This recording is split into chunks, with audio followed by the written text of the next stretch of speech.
here she has to decide, is love more important than magic? Excuse me. Oh, I got one more. Hello everybody, my name is Kelsey and we're about to get very, very nerdy with the very last haul of 2023.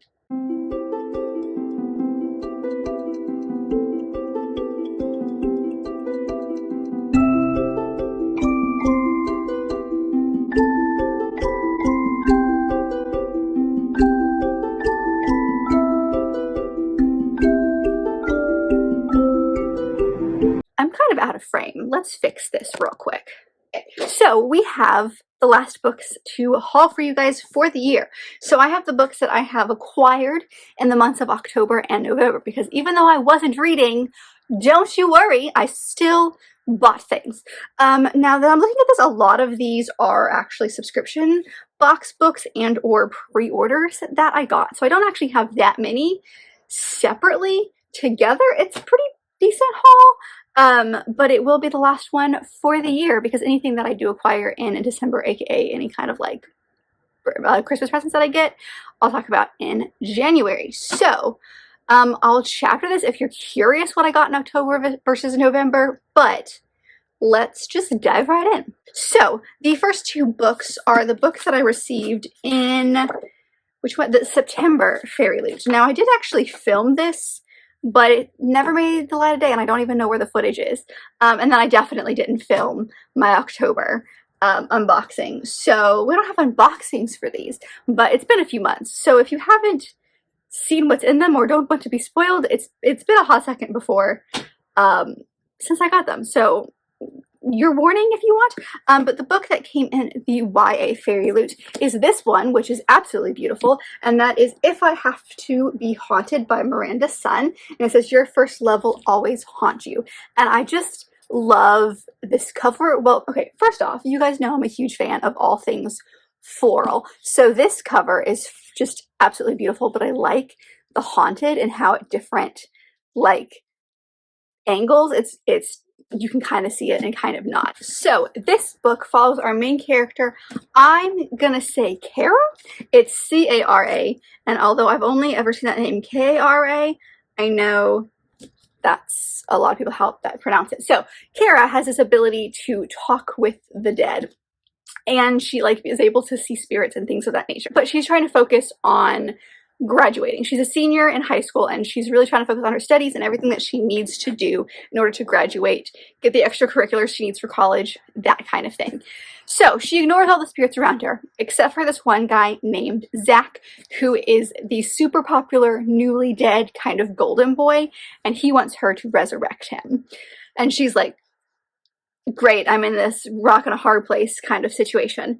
That's all I'm given. I don't know if there's a romance between them. I don't know what's going on. It does say here at the bottom that this is this author, Miranda Sun's debut, and it touches on the power and conflicts of mother-daughter love, first romances, and finding your place in the world while honoring your culture. So I am definitely interested in this book. I haven't heard of it before I found it, or I got it in the box, which is one of my favorite things about Fairy Loot, is the ability to not know what any of these books are about, but this one sounds genuinely good.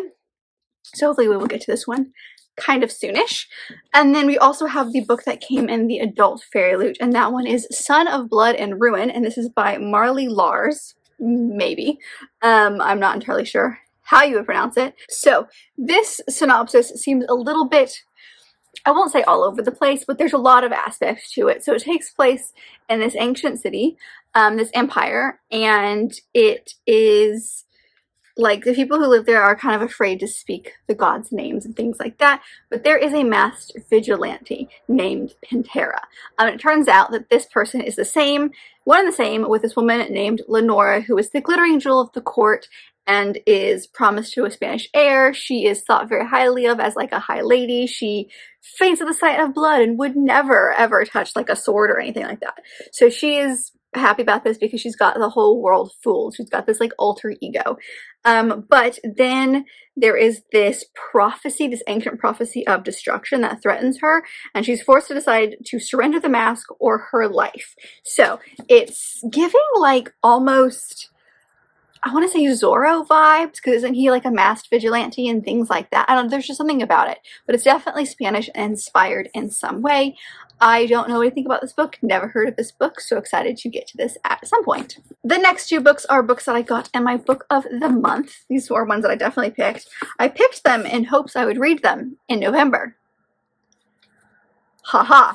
The first one is The Unfortunate Side Effects of Heartbreak and Magic by Bren Randall. This one I believe is a debut as well, and I've seen it's for people who really like practical magic meets like a really like high intensity rom-com.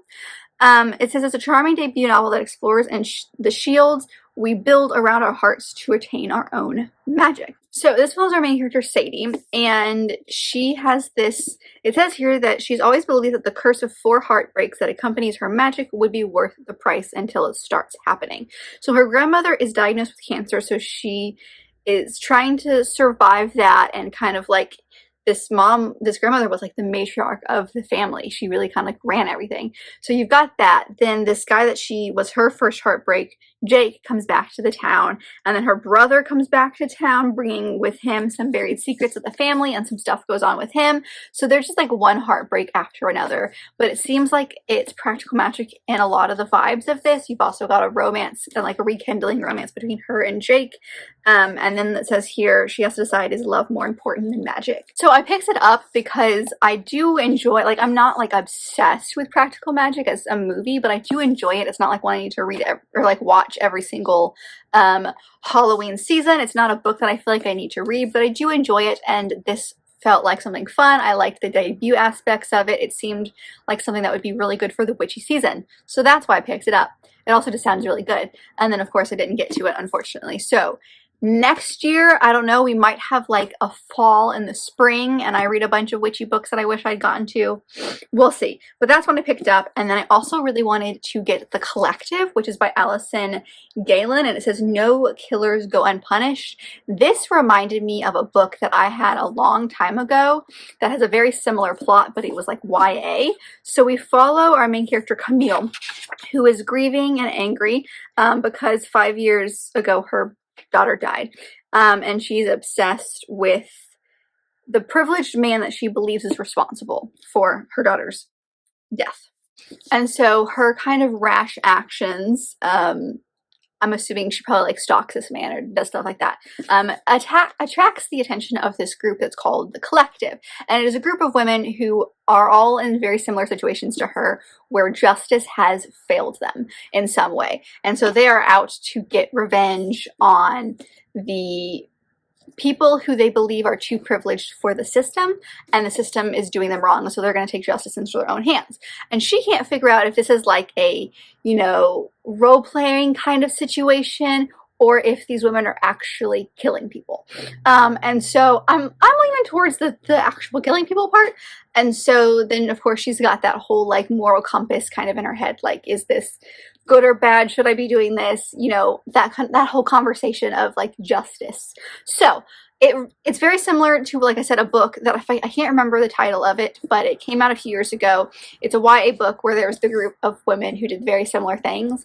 Young girls, young adults who were cheated by the system. A lot of them I think had to do with sexual assault in some way, but it gave me that same kind of vibe, just the adult version. And also there is a few deaths going on. So I don't know what to get into. I've never read anything by this author, but it felt like a fun's maybe not the right word, but it felt like an interesting thriller for the November season, when that's what I want to do, is read thrillers. Did I get to it? No, I did not. So it's just going to be added to the long list of thrillers that one of these days I will get to. I swear. And the last two books in the October part of this video are both sequels to books that I read in October and absolutely loved, and had to get my own copies of the sequel. The first one is Queen of Myth and Monsters by Scarlett St. Clair. This is the second in the Adrian and Iseult series, the first one being King of Battle and Blood, which I read in that vampire romance vlog that I did, so I'll leave that linked above, and honestly fell head over heels in love with that story. I it's been a couple of months since, or it's been like a month or so since I read that one, so I'd probably need to refresh a couple of things, but I just remember falling head over heels in love with that couple to the point that I needed the second one. So I was nervous going into it because I'd read something else. I'd read the first in the Hades and Persephone series that this author has written, didn't love, so I was worried going into a separate series, but I realized that it was just that first series that didn't work for me, and I loved this one. So this series follows a bunch of vampires. Surprise. I know, since I said I read it in my vampire blog. I know we're all shocked. But the first book follows Isolde, who is, I think I'm saying her name wrong now that I'm actually thinking about it, but she is the daughter of this guy who is just trying to keep peace, and Adrian is the like king of the vampires, and he's basically like taking over parts of the world, or of their world. And so to keep peace and to make amends and just kind of like basically keep their people alive, her father brings this guy into their court to try to like create some peace treaties between them, and his one stipulation is that he wants Isolde to marry, and so she agrees to do it for her people, and then she goes with him. And of course, in the process of going to his land and learning more about him and about vampires, the things that she thought she knew aren't true, and there's like a big bad witch in this story that's causing a lot of issues. And I just remember the first one ending and being like, oh god, I need the second one right away. So I love the cover of this one as well. I don't know what it is about this one, but I think it's just absolutely beautiful, and I loved the first one, so I picked up the second one in the hopes that I get to it relatively quickly before I forget everything, because we all know that's going to happen. And then the second one is, like I said, the same kind of thing as a sequel, and that is Foxglove by Adrian Grace, which is the sequel to Belladonna, which I read in October and just loved. I wasn't sure what I was getting into. It gave me, you know, all those fall vibes because it was dark. One of the main characters in this book is Death himself, and so it was very, very interesting to dive into that world and just be fully taken in by the characters and the murder mystery that was taking place. And this one continues from that. It's a different story in the sense of we follow the same characters. The epilogue of the first book really kicks off the second book. The murder mystery, if you will, from the first book is solved in the first book, and now we have a second one that's stemming from some of the events that took place at the end of the first book. The first book in this series follows our main character, Signa, who is very, very close with death. She has this like ability to see ghosts because of something that happened to her when she was really, really young. Both of her parents died, unfortunately, and so she ended up living with her grandmother. And so then, of course, because her grandmother's older, her grandmother dies, and because of all of and so she is just kind of jumping from one guardian to the next. No one likes her because death does follow her wherever she goes, and she is not the biggest fan of death, but she also, every single guardian wants her because when she turns, I believe it's 20, because I think she's 18 or 19 in the first book, and once she turns 20, then she will inherit all the money that her parents left her, and the guardians will get a chunk of that if they are her guardian when this happens. And so she's jumping around from place to place, has no guardians that actually care for her or nice to her. And so at the beginning of the book, the guardian that she is with unfortunately dies, and so she is sent to the very last guardian that's available for her.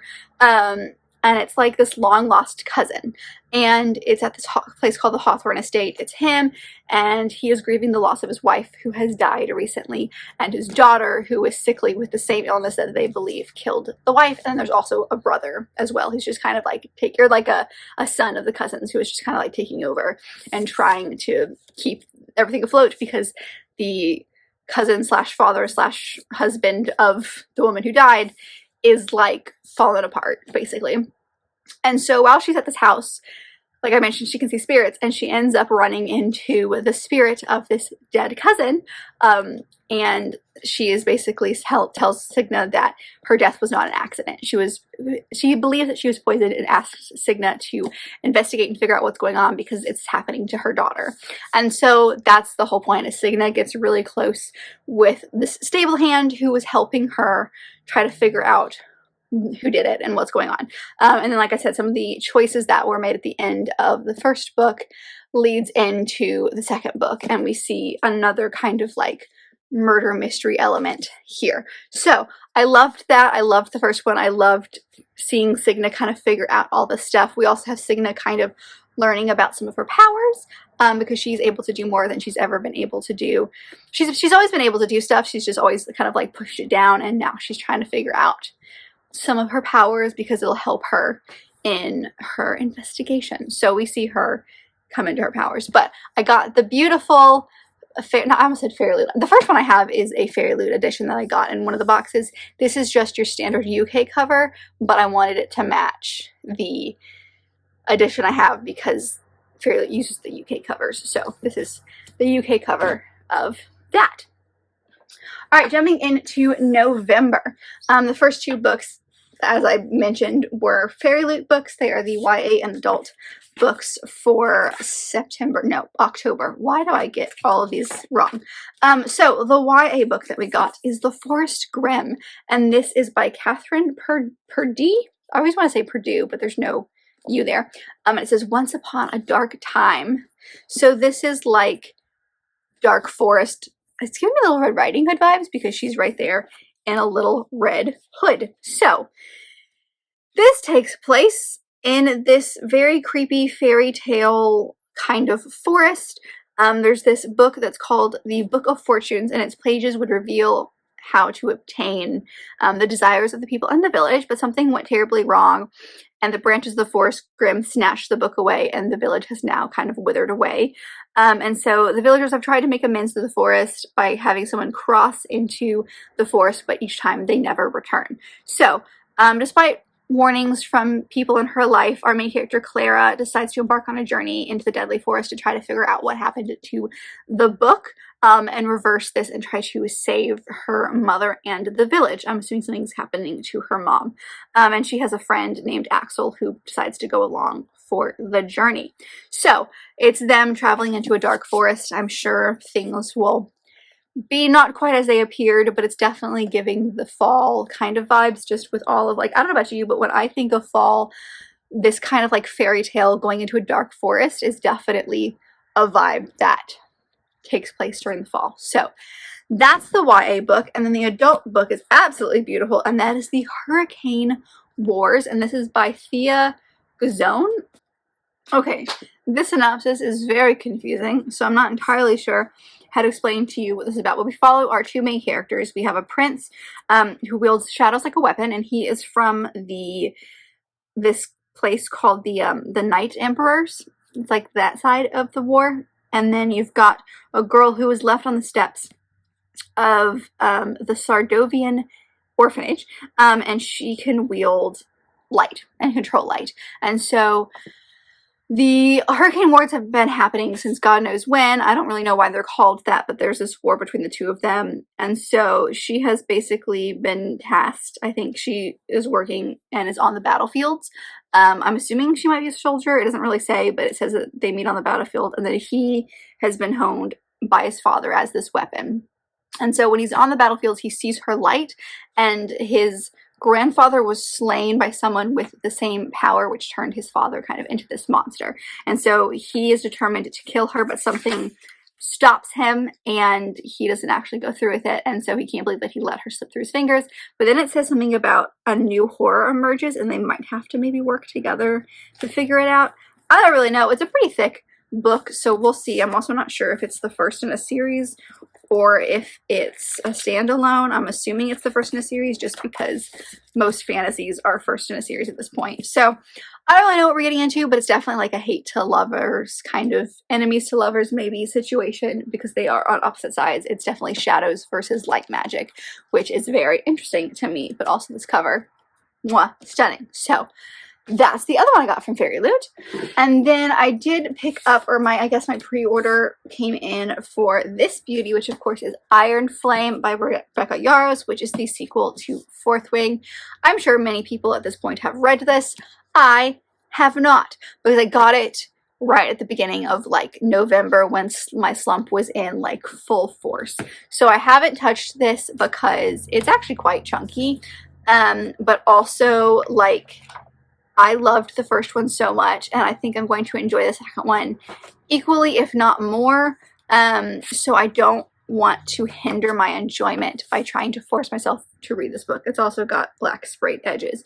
So I don't really know what this one's about. I haven't read the Dust Jacket, but the first one, I'm sure everyone and their brother knows what the series is about at this point. But the first one follows her maid. Dadgummit. But the first one follows our main character, Violet, who at the beginning of the book has always been kind of like trained and thinks she's going to be a scribe. There's these 4 different like quadrants in this college, and everyone has to be one of these 4. And so she has always thought she's going to be a scribe because she is considered to be weak because she does have a chronic illness. I'm assuming, it's never said in the book, but I'm assuming it's something similar to like chronic fatigue syndrome and things like that, because she her joints and her legs are weaker and she gets tired faster. So because of that, she's considered kind of weak, but her mother insists that she goes into the writer's quadrant, which is kind of like the soldiers, and each writer is paired with a dragon. And so the book is her going to this quadrant and kind of trying to learn how to survive. There's a guy there named Zayden who they are enemies because their parents basically like killed each other, kind of, and they think kind of badly of each other, but he and her end up having to get to work together. And then of course the first book ended with a ridiculous cliffhanger, and this is the second book, and I'm sure we will start almost immediately just based on how everything goes. I just know that we're gonna start off like almost immediately. But anyway, so that's what this one's about, or that's what the first one's about. Don't really know what this one's about specifically, but one of these days I will get around to it. I'm not like, the need to read it right away is not there. I definitely want to read it. I definitely want to know what's going on. Anytime I see anything revolving Fourth Wing or Iron Flame online, I like skip it just in case there's a chance it spoils something for me, because I don't want to be spoiled. But one of these days I will get around to it. It's just whenever I feel the urge to pick it up. It just hasn't happened quite yet. So I got that one. And then my best friend and I ended up going to this book fair in Texas this year instead of going to Y'all Fest. So I picked up a few things there. One of the books that I got kind of new was Check and Mate by Ali Hazelwood, which is her newest book. It's a YA romance. Obviously, it has to do with chess. I don't really know a whole lot about what this is about, I'm not gonna lie. But I love Ali Hazelwood's other books. I've read The Love Hypothesis. What is happening to me? I read her other books, not all of them, but almost all of them. I've read The Love Hypothesis. I've read Love on the Brain. I still need to read Love Theoretically. And then this is her, like I said, newest one. It's not part of the like STEM romance world that she's created, and it is, like I mentioned, YA. It's her YA debut. So this book, from what I can tell, follows 2 main characters. We follow Mallory and Nolan, and something happened with chess in the past that she considers as a ruination for her family. I don't really know what happened, but she's basically the one who is keeping the lights on at her house, and so she's trying to keep her focus on her mom and her sisters. And so one day she ends up begrudgingly agreeing to take part in one last charity tournament. She does, and ends up winning against the guy named Nolan, who is known as the King Killer, and the current world champion / bad boy of chess. And so she's honestly surprised by this. So is he, but it opens up a world to competitions that will give her cash money and things of that nature. So she continues to play chess because it's giving her some income and some help in her family, and Nolan is begrudgingly attracted to her and wants to keep playing her. So it's the 2 of them in chess, and then of course she has issues separating whatever's happening in chess with her family.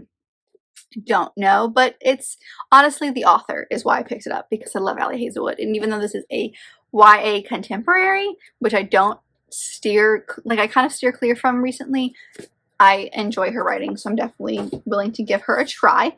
And then while we were there, Lauren has never been to a half price books, and there was one there, so of course I had to show her what that was all about. So I picked up a couple things. The first one is The Secret Diary of Charlotte Bronte, and this is by Scribd James, which is an author that I love. I've got a couple of her books. She did The Missing Manuscripts of Jane Austen, which is one of my favorite books of all time.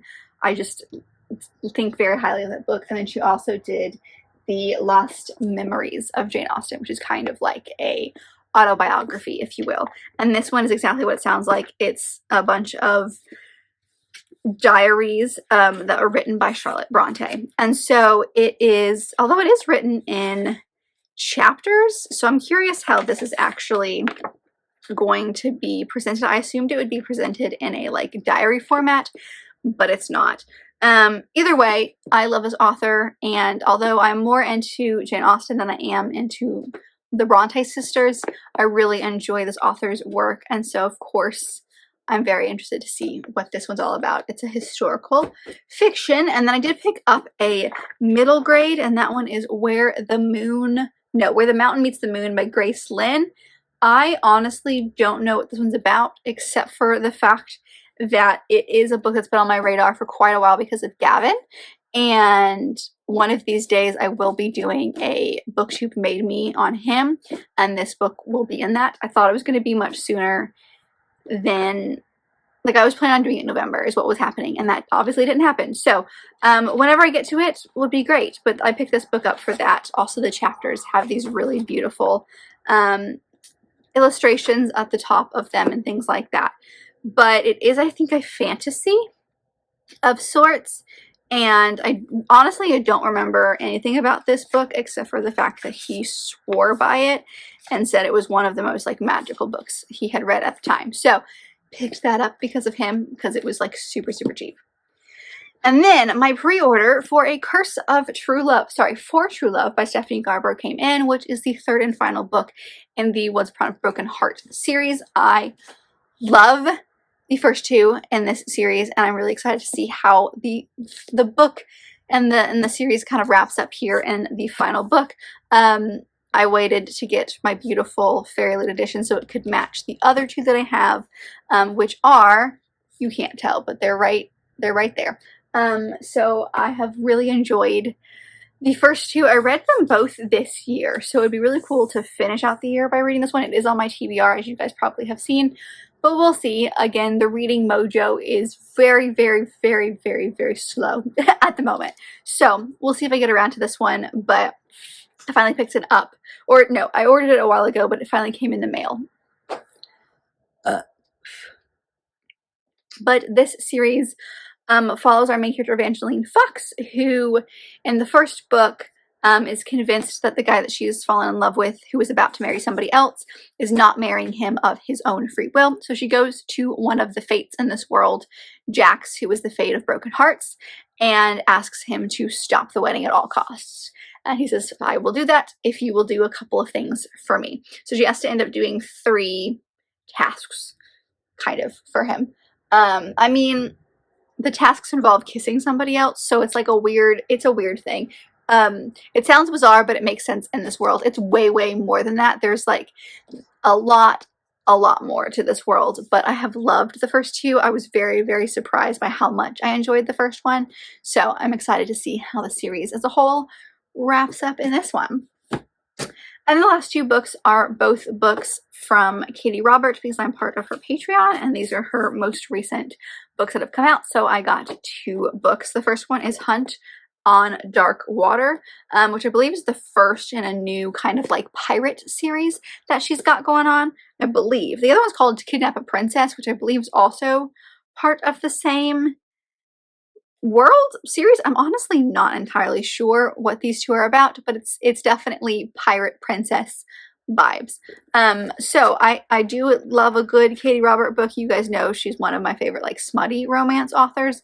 I love her Dark Olympus series. I've been really enjoying her oh crap, the Villains series that she had there for a while. I haven't finished that one yet, but this is her, I think, most recent one, and I'm interested in the whole like pirate vibes of it. So I don't really know. Oh, it says here in this book, Hunt on Dark Waters. It says here, a stern captain meets his witchy match in this captivating first fantasy romance novel in the Crimson's sales series. So we've got a witch and a sea captain, or a pirate captain of sorts. And then maybe this one is the one. I swear one of them has like a pirate captain that's a female. This one follows a woman named Juliet. Oh yeah, she's sailed and never looked back. So you've got two kind of piratey books in different ways. So I do love a good piratey book. I know I don't have that many, and I don't read a lot of books that have to do with pirates and around the sea, but I'm excited to see what these two are about. But I literally know nothing about them. And that's it. That is a quick look at all the books that I acquired in the last couple of months, and the last books that I will haul for you for this year. Like I said, there's quite a lot of subscription boxes in the last couple of months. I haven't been buying as many books, which has been good. And like I said, I think in my TBR, I've stopped my fairy loop just for a hot second because I'm just feeling very overwhelmed by the amount of subscription books that I have, and also I just don't get to them as quickly as I receive them. So I'll still be doing special editions for like things that I enjoy in series that I've already got, but as far as continuing with them, I'm going to stop that for just a little bit. We may resubscribe at some point in the future, but for now we're just gonna stop that for a little bit. But I hope that you guys enjoyed this haul. As always, please let me know if you've read any of the books that I have mentioned in today's video. I would love to know all your thoughts on them. But please let me know. I've already said that. Good talk. I'm so good at this. But if you like this video, and I very much hope that you did, don't forget to give it a big thumbs up and subscribe it down below if you'd like to be part of this awesome growing family. I've also got all my social media down there, as well as our fun bookish links, so over check all that out. And I'll see you guys in the next video. Bye! Try it one more time because I kind of stumbled, and also I don't know if I even said all the words I needed to. But that's all I've got for you guys. So if you did enjoy this video, please think about giving it a big thumbs up and subscribe if you want to be part of this awesome growing family.